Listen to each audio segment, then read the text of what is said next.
Aloha and welcome, ladies and gentlemen, to the Got Your Six podcast. This six-question podcast brings together high performers to share their methods, strategies, and ideas, delivered in an informative and, most importantly, actionable way that'll help you lead yourself and those around you from the battlefield to the boardroom. Coming to you every episode, I'm your host, Tony Nash. And into the breach. Nothing mentioned on this podcast is an endorsement or opinion of the Department of Defense. I got your six, we got your back. Got your six, we got your back. Got your six, we got your back. I got your six. Sixers, what an unbelievable treat we have. We constantly talk here at the Got Your Six podcast about looking for people and individuals and organizations that are constantly about empowering veterans and the community writ large.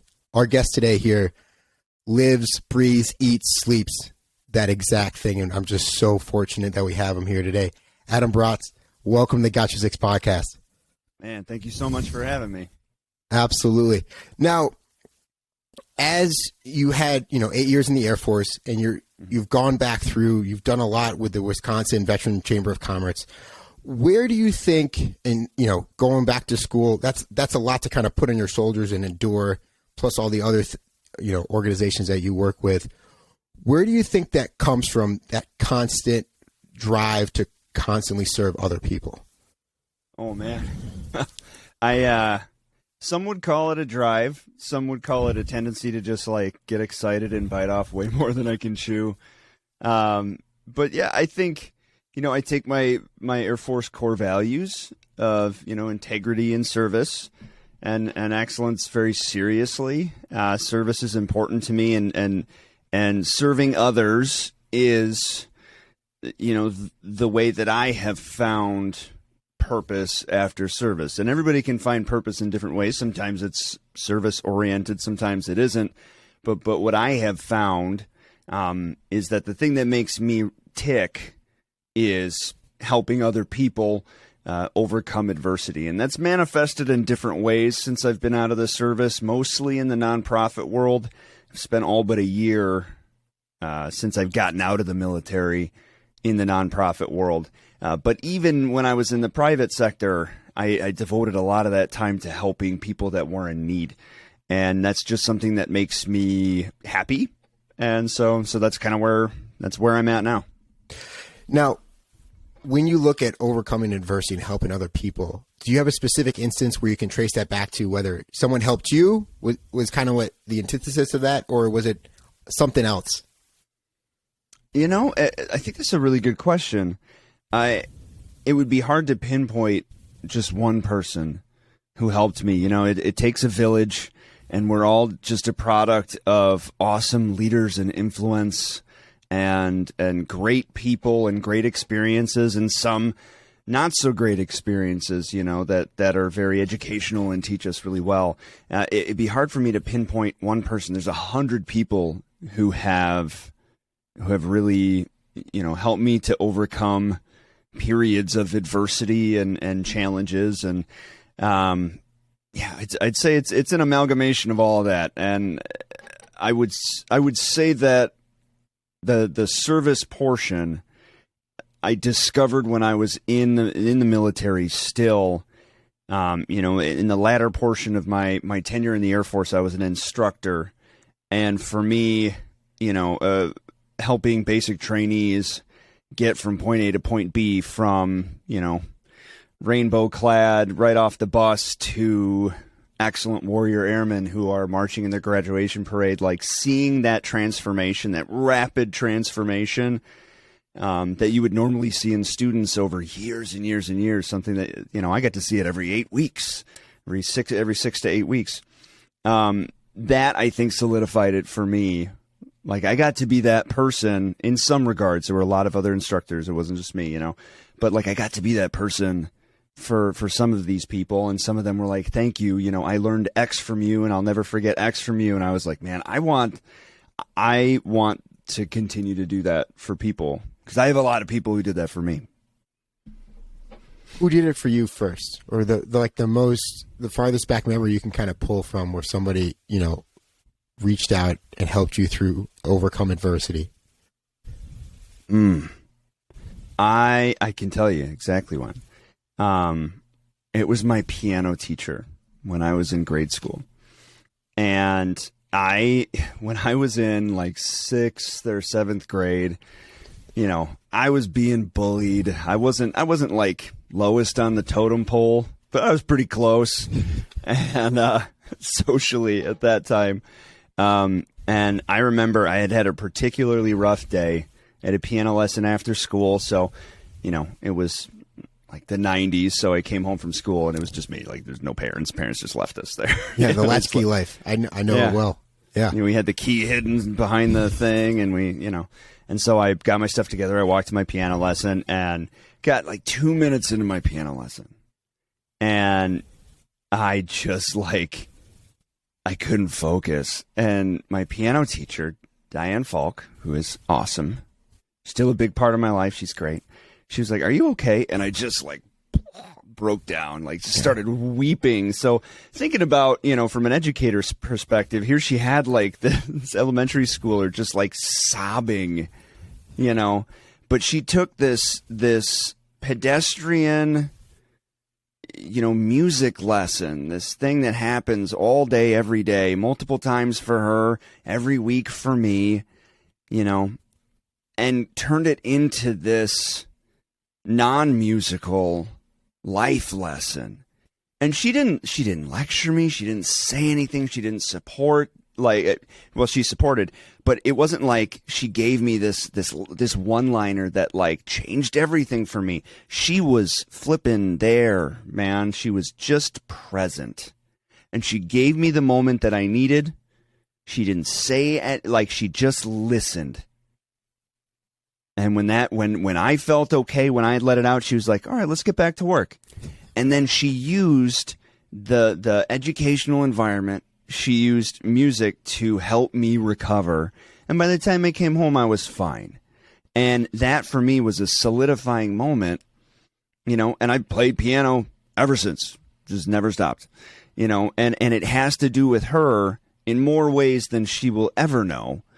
But I think having empathy and having a big set of ears, a big heart and a big set of ears, that for me was probably the first, I can go back and say, that was a moment where I had someone in a position of, educational authority, the trainer, be more than just a trainer, if that makes sense.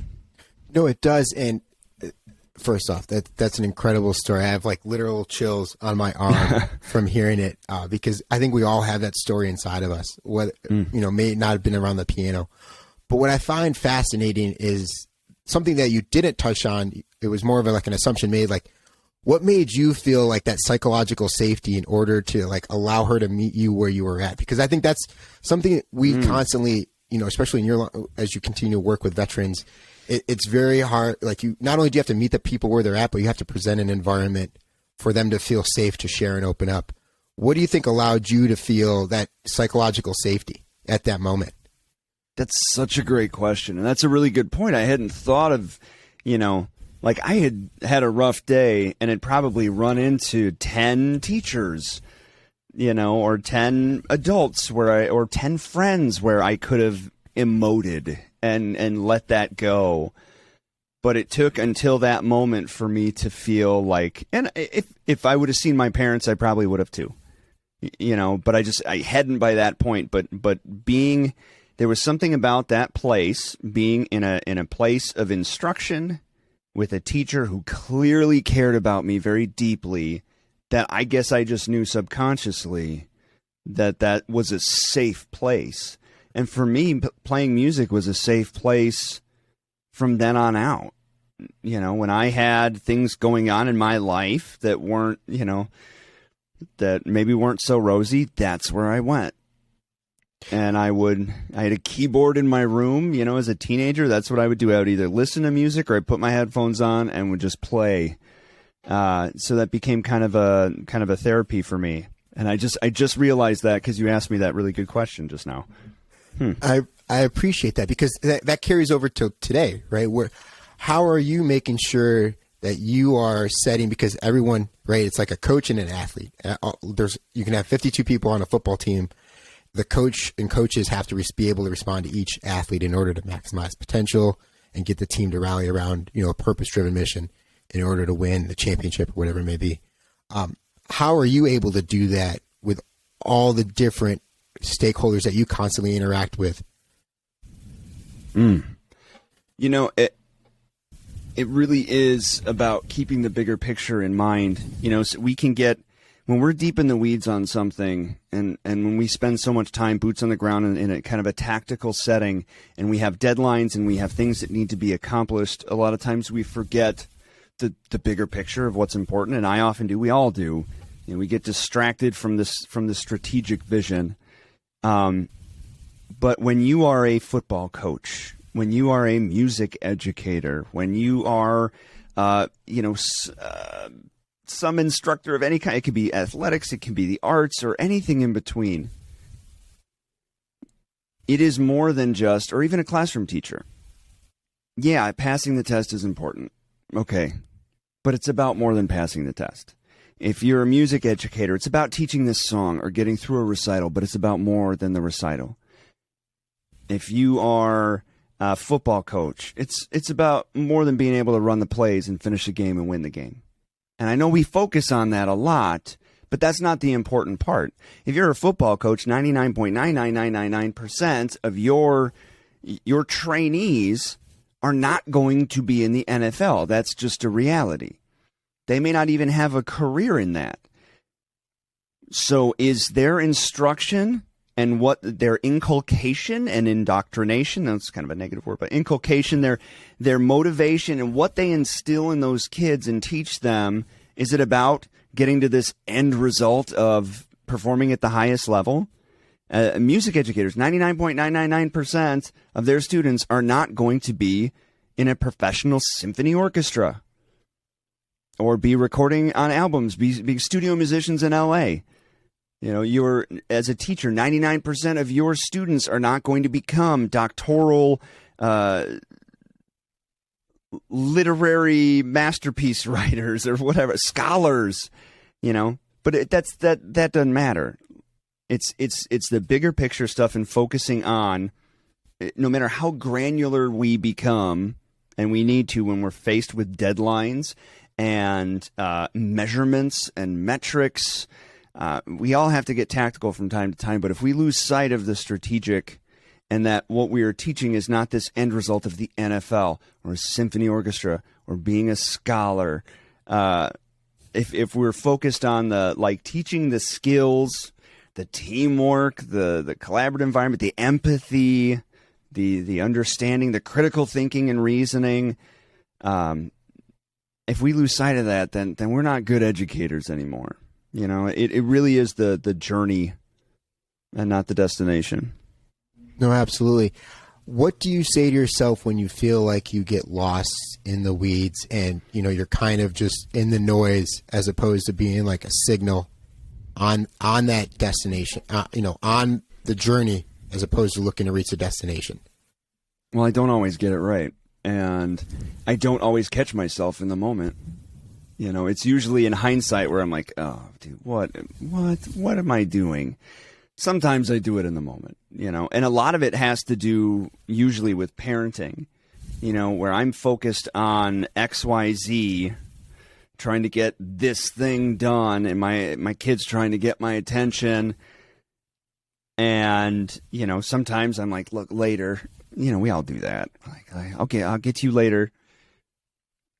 But a couple times I've gone like, wait a minute, what I'm doing is literally so dumb compared to me validating my kids' need to understand that I'm there for them. And there is a balance. Obviously, they can't just get comfortable with you're in a meeting and they just run in and, there's a balance. But if I'm, doing something in the workshop, or if I don't know, yard work or something, he can interrupt. My kids can interrupt me when I'm doing that sort of thing. And that's me focusing on tactical deadlines instead of the strategic reality, which is, why do let's use yard work as an example. Why am I raking leaves? You know, it's so I can have a place that I am taking care of, that is a comfortable environment for my family to live and thrive in.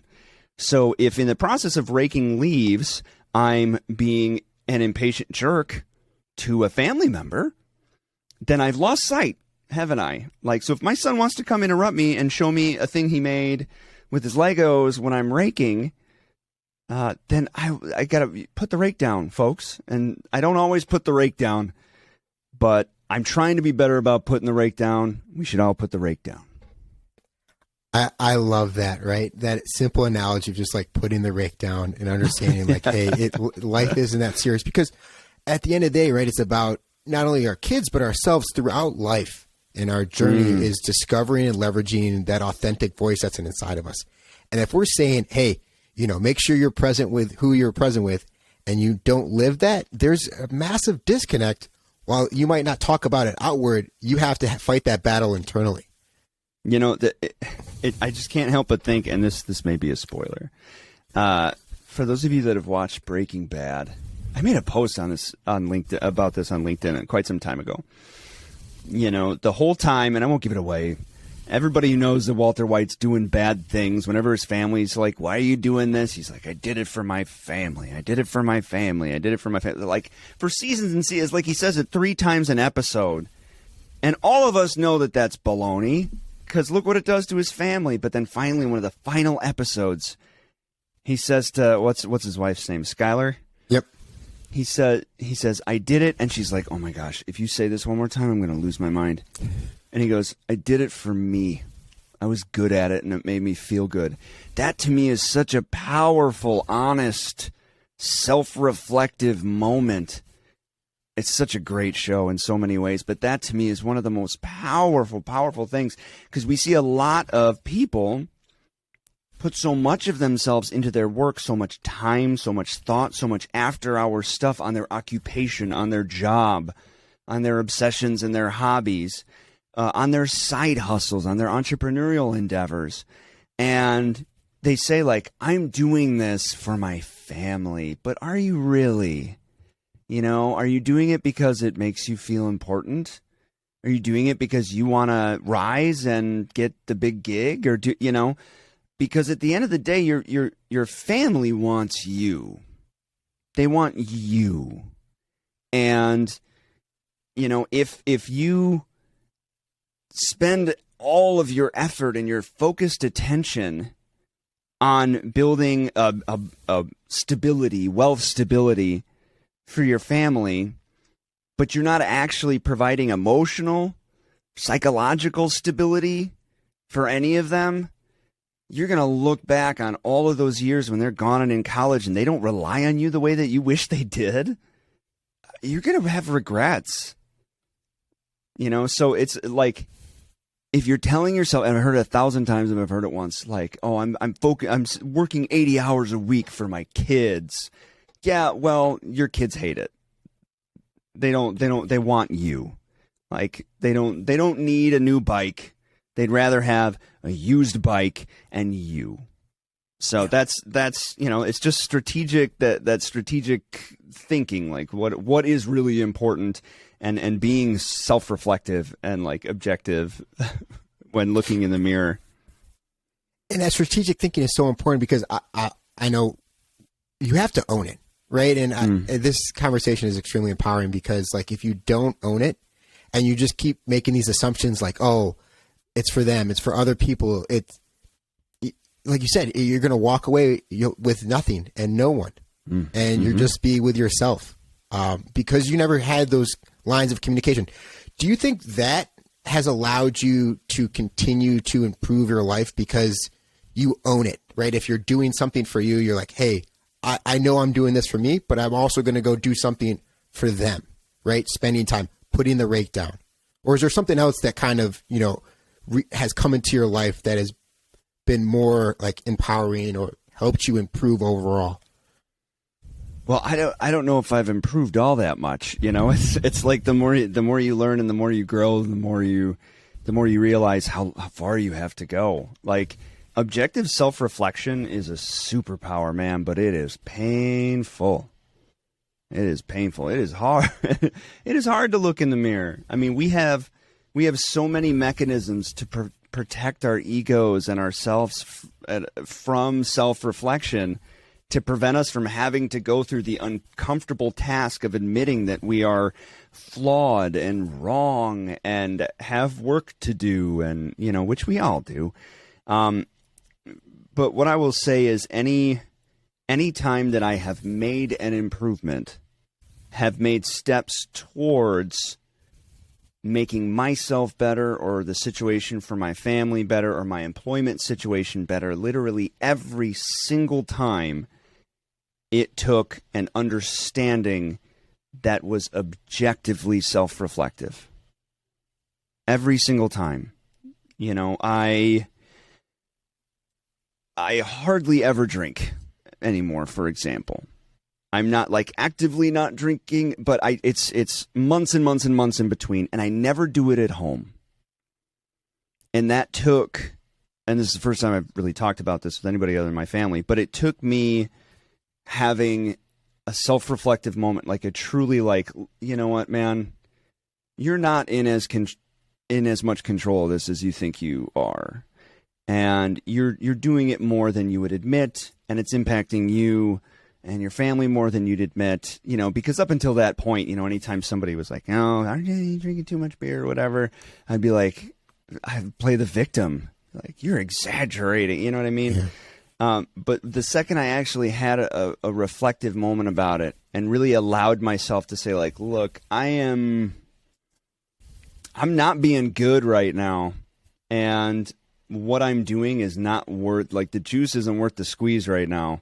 Like, it is not worth the negative impact that it is having on my family. You know, whether I think it's warranted or not, whether I think it should annoy anybody or not, like, it is. And since that time, it's been years, and it just goes months and months and months and months in between. And I think it took an understanding. And my career after service didn't progress until I had a self-reflective moment and said, you know, stop playing the victim. Stop talking about what you think you're owed due to your experience. The bottom line is they don't, you know, you aren't owed jack crap because you're a veteran. You know, the civilian workforce does not understand your service. They see 8 years. They say, thanks for your service. They don't look at any line in your resume beyond that. And you have to prove it to them. The second I had that self-reflective moment, it was like the clouds parted and the skies open, and my career actually started to develop. And it's like, look, I don't care if you think this sucks. You have to pay your dues again.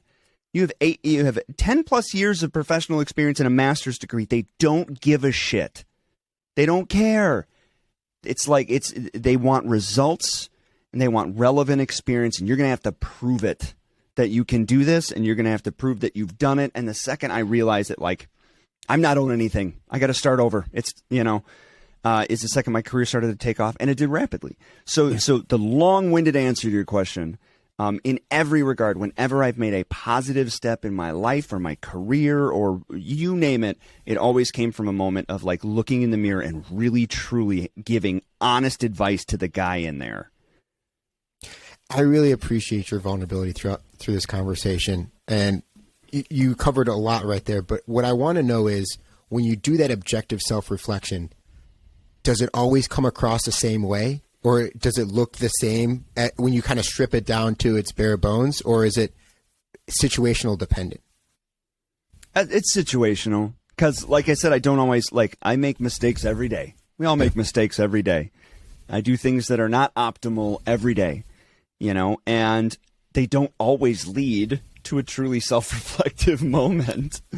You know, I've repeated mistakes. You know, sometimes it takes a while for me to get to that moment, and sometimes I don't. There's still things that I need to work on, and still things that I need to be able to look in the mirror and say, like, dude, you're not good here. You're not doing this right, or you're not, you know. So I would say it's situational, but really, whenever there is a conflict, like an interpersonal conflict, a work conflict, whenever there is a conflict in between like where my life is and what my aspirations are, whenever there is maybe not a conflict, a misalignment. Yeah. Whenever there's a misalignment, the first thing that we do from self-preservation is we look externally. Like we are wired to look externally. The problem is that 98% of the time, the reason for what we're experiencing is in the mirror. It's right there in front of us, you know? So that's why, I mean, like evolution wise, we're not wired for success. We're wired to be, you know, to preserve ourselves.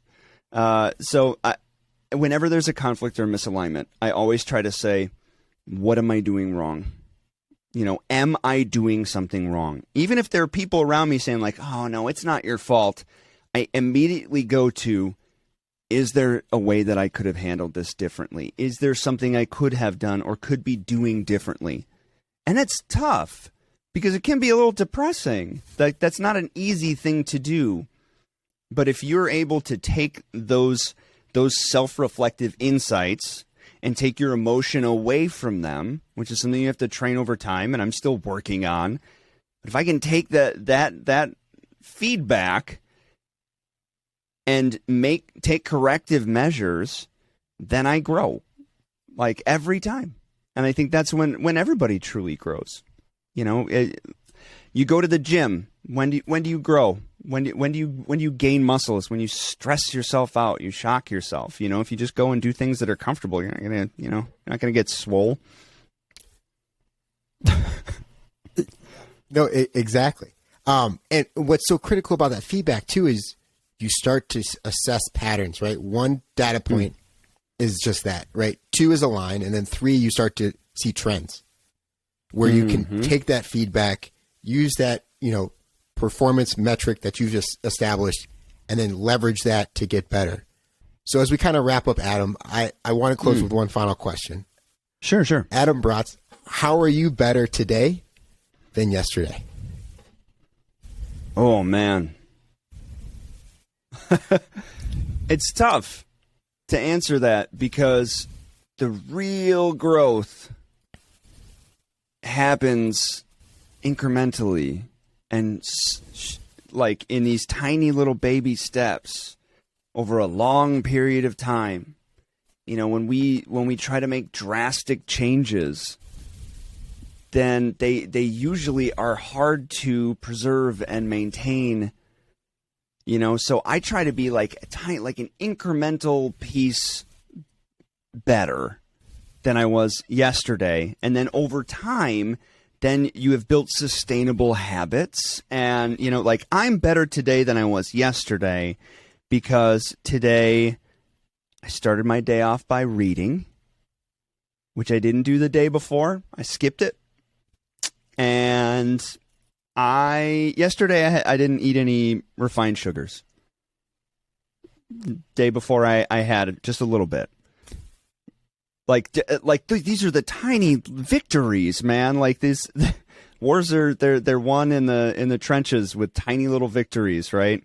And so, yeah, I wouldn't be able to say that I'm better today than I was yesterday in these huge monumental ways, but I am better now than I was last year because of the tiny things that I've improved on a day-to-day or week-to-week basis. And we are here with you to stack those wins because why like you said, they're incremental. In the long term, they're massive. Yeah. What's the book you're reading right now? I just opened up The Obstacle is the Way by Ryan Holiday.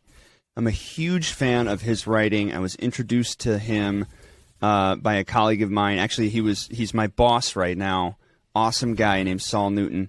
And he made Ego is the Enemy the required reading for all staff members when I started working for his organization. And Ryan Holiday, man, he uses a lot of quotes and a lot of references from antiquity and from like the Greek philosophers, and it's really, really dense, great writing. And before that, yesterday I just finished military Military Career Transition. Transition. Yep. Insights from the other side of the desk, or from the employer side of the desk, by Bill Kiefer. I think I'm pronouncing that correctly. Kiefer? Yeah. Kiefer. Hands down, the best military transition book out there. Everybody needs to read that book. And there are a lot of good, there's a lot of good stuff out there. Herb Thompson's book is really good. Friend of the show. There's just so much good stuff out there. I love Herb, man. Yeah, Herb's great. His book is fantastic. But I'm telling you, Bill Kiefer's book, that was, if I had that before I transitioned, my goodness, it might have saved me a lot of heartache. We will make sure we link both books in the show notes of this episode. Mm-hmm. And what we also want to put in the show notes is, how can people get a hold of you, Adam? Where can they go to? I know you're big on LinkedIn, but please. LinkedIn's the best way. Yeah, just find me on LinkedIn, and don't be bashful. Drop me a line, and if I don't reply right away, like, ping me again in a week, because sometimes I just get bogged down and I forget, and if I don't respond in the moment, and sometimes it just doesn't happen. If you're reaching out with like an automated sales pitch sort of thing, and you're trying to sell me a franchise opportunity, you're probably not going to hear back from me. But if you need support or help, I mean, there are times when people have reached out and said, like, hey, can you help my brother? He's a veteran and he's struggling. It's like, okay, what's his phone number? There are so many people who have just, like, perfect strangers who have been, like, I've got you. And there's not enough of that in our community. There really isn't. It's shocking because we got everybody's back in service. We take a bullet for our neighbor, but there's just so much backstabbery that happens, and clickiness in the veteran ecosystem. It's really frustrating. There's not enough people that are just like, I got you, and they really got you. So, like, I try to be that person, like, to the best of my ability. So please don't be bashful about reaching out and saying, like, I need help. I may not be the best person to help you, but I mean, I will point you in the direction. So, like, if you need a resume writer, that's not me, but I know somebody who I can hook you up with, So I'll do my best. I will try to do my best for you. Adam, thank you so much for being a steward, not only of the veteran community, but here on the episode, right? Sharing your strategies, your methods, your ideas, the privilege of your time, and most importantly, thanks for having our six. Appreciate it. You got it, man. Thank you.